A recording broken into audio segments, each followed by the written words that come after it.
Hello friends, welcome back to our channel. ఎలా ఉన్నారు అందరూ? నేను బాగున్నాను, మీరు కూడా బాగున్నారు అనుకుంటున్నాను. ఈరోజు వీడియో వచ్చేసి ఈవినింగ్ టైం స్నాక్ లాగా తినడానికి ఇంట్లోనే నూడిల్స్ ఎలా ప్రిపేర్ చేసుకోవాలో చూపిస్తున్నాను. సింపుల్ అండ్ ఈజీ ప్రాసెస్లో చూపిస్తున్నాను. నేనైతే ఇంట్లో నలుగురికి సరిపోయే విధంగా చేస్తున్నాను. ముందుగా అయితే ఒక గిన్నెలో 2 చెంబుల వాటర్ అయితే తీసుకుంటున్నాను. నలుగురి కోసం కాబట్టి 2 చెంబులు తీసుకుంటున్నాను. వాటర్ అనేవి కొంచెం హీట్ అయ్యే లోపే 1 టేబుల్ స్పూన్ సాల్ట్ అయితే వేసేసుకోవాలి. సాల్ట్ వేసేసుకున్న తర్వాత వాటర్ కొద్దిగా హీట్ అయిన వెంటనే ఆయిల్ వేసుకోవాలి. ఆయిల్ వేసుకుంటే కనుక నూడిల్స్ అనేవి ఒకదానికొకటి అతుక్కుపోకుండా ఉంటాయి. సో ఇప్పుడైతే నేను 2 బంచెస్ ఆఫ్ నూడిల్స్ తీసుకున్నాను. వాటర్ అనేవి మంచిగా మరిగిన తర్వాత వేస్తే కనుక నూడిల్స్ అనేవి మంచిగా విచ్చుకుంటాయి అన్నమాట. మధ్య మధ్యలో ఇలా వాటర్లో బాయిల్ అవుతుంటే కలుపుకుంటే కనుక నూడిల్స్ అనేవి ఈవెన్గా కుక్ అవుతాయి. సో ఒక 5 to 10 మినిట్స్ ఇలా ఉడికిన తర్వాత ఒకసారి మనం చెక్ చేసుకొని ఈ నూడిల్స్ అనేవి జల్లెడ గిన్నెలో ఇలా వంపేసుకోవాలి. నూడిల్స్ అనేవి ఓవర్గా కుక్ అవ్వకుండా ఉండాలంటే ఇది మెయిన్ టిప్ అన్నమాట. కూల్ వాటర్ లేదంటే ఐస్ క్యూబ్ వాటర్లు అనేవి ఈ నూడిల్స్ పైన వేస్తే కనుక నూడిల్స్ అనేవి ఓవర్గా కుక్ అవ్వకుండా ఉంటాయి. సో అందుకోసమని నేను 2 చెంబుల కూల్ వాటర్ అనేవి నేను నూడిల్స్ పైన వేసేసి ఇలా కలుపుతున్నాను. సో అప్పుడు నూడిల్స్ అనేవి ఈవెన్గా కుక్ అవుతాయి. నూడిల్స్ అనేవి ఫ్రై చేసుకోవడం కోసం నేను కావాల్సిన వెజిటేబుల్స్ అనేవి కట్ చేసి పెట్టుకున్నాను. ఫ్రై చేసుకోవడం కోసం వచ్చేసి నేను ఒక పెద్ద బాండి పెట్టుకున్నాను. అందులో ఆయిల్ అయితే వేసుకున్నాను. ఆయిల్ కొంచెం హీట్ అవ్వగానే ఇలా నేను ఒక గరిటెతో సైడ్స్కి ఈవెన్గా ఆయిల్ అనేది స్ప్రెడ్ చేస్తున్నాను. అండ్ నేను చేసేది ఎగ్ నూడిల్స్ కాబట్టి 2 ఎగ్స్ అయితే నేను బీట్ చేసి పెడుతున్నాను.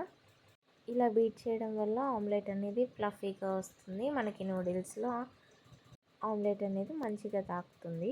సో అందుకోసం వచ్చేసి నేను ఇలా బీట్ చేసి ఏదైతే ఆయిల్ హీట్ అయిందో ఆ హీట్ అయిన ఆయిల్లో నేను ఈ ఎగ్స్ అనేది ఆమ్లెట్ చేసేస్తున్నాను. మన ఛానల్ని ఫస్ట్ టైం కనుక ఎవరైనా చూస్తున్నట్లయితే ప్లీజ్ మన ఛానల్ని సబ్స్క్రైబ్ చేయండి. వీడియో కనుక నచ్చితే లైక్ చేయండి. మీ ఫ్రెండ్స్ అండ్ రిలేటివ్స్కి కూడా తప్పకుండా షేర్ చేయండి. చూస్తున్నారు కదా, ఎగ్స్ని బీట్ చేయడం వల్ల ఇలా ఆమ్లెట్ అనేది ఫ్లఫీగా వస్తుంది.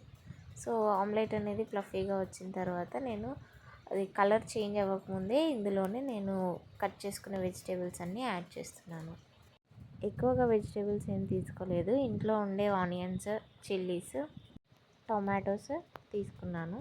కావాలి అనుకుంటే కనుక క్యాబేజ్ తీసుకోవచ్చు, క్యాప్సికమ్ తీసుకోవచ్చు, ఇష్టం ఉన్న వెజిటేబుల్స్ అనేవి తీసుకోవచ్చు, బీన్స్ తీసుకోవచ్చు. అది మన ఇష్టం పైన డిపెండ్ అయి ఉంటుంది. నేనైతే ఎక్కువగా ఏం తీసుకోలేదు.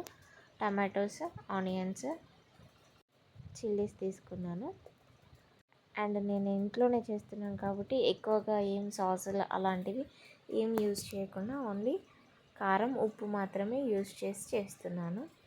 డిఫరెంట్ టైప్స్ సాసెస్ అనేవి మనం యూజ్ చేసుకోవచ్చు, కానీ అవి అన్హెల్దీ కాబట్టి నేనైతే ఎక్కువగా యూజ్ చేయడానికి ఇష్టపడను. కేవలం ఇంట్లో ఉన్న ఇంగ్రీడియంట్స్తోనే చేయడానికి ఎక్కువగా ఇష్టపడతాను. మా ఇంట్లో కూడా ఎక్కువగా సాసెస్ అనేవి ఇష్టపడరు కాబట్టి ఇంట్లో ఉన్న వాటితోనే ఇలా సింపుల్గా చేసేస్తున్నాను. అండ్ నూడిల్స్ అనేవి ఐస్ వాటర్ వేసిన తర్వాత చల్లారిపోయాయి కాబట్టి చల్లారిపోయిన నూడిల్స్ని కూడా ఇందులో యాడ్ చేసేసాను. మనకి బయట స్టోర్స్లో కూడా డిఫరెంట్ టైప్స్ ఆఫ్ మసాలాస్ కూడా దొరుకుతాయి, నూడిల్స్ మసాలా అని చెప్పేసి. అవి కూడా యూజ్ చేయొచ్చు, కానీ నేను ఇందులో అయితే ఏం యూజ్ చేయట్లేదు. ఇలా నూడిల్స్ అనేవి ఓవర్ కుక్ అవ్వకుండా ఉండడం వల్ల మనకి నూడిల్స్ తింటుంటే కూడా యమ్మీ టేస్ట్ అనేది బాగుంటుంది. ఫాస్ట్ ఫుడ్ సెంటర్స్లో అయితే వాళ్ళకి చేయడానికి సపరేట్గా బాండీస్ అనేవి ఉంటాయి, కానీ మనం ఇంట్లో చేసుకుంటాం కాబట్టి మనకు నచ్చిన విధంగా చేసేసుకోవచ్చు. అండ్ టోటల్గా ఫ్రై అయితే కంప్లీట్ అయిపోయింది. పైన కొత్తిమీరతో గార్నిష్ చేసేసుకుంటే యమ్మీ టేస్టీ నూడిల్స్ అయితే ready. Thank you for watching our channel. Bye.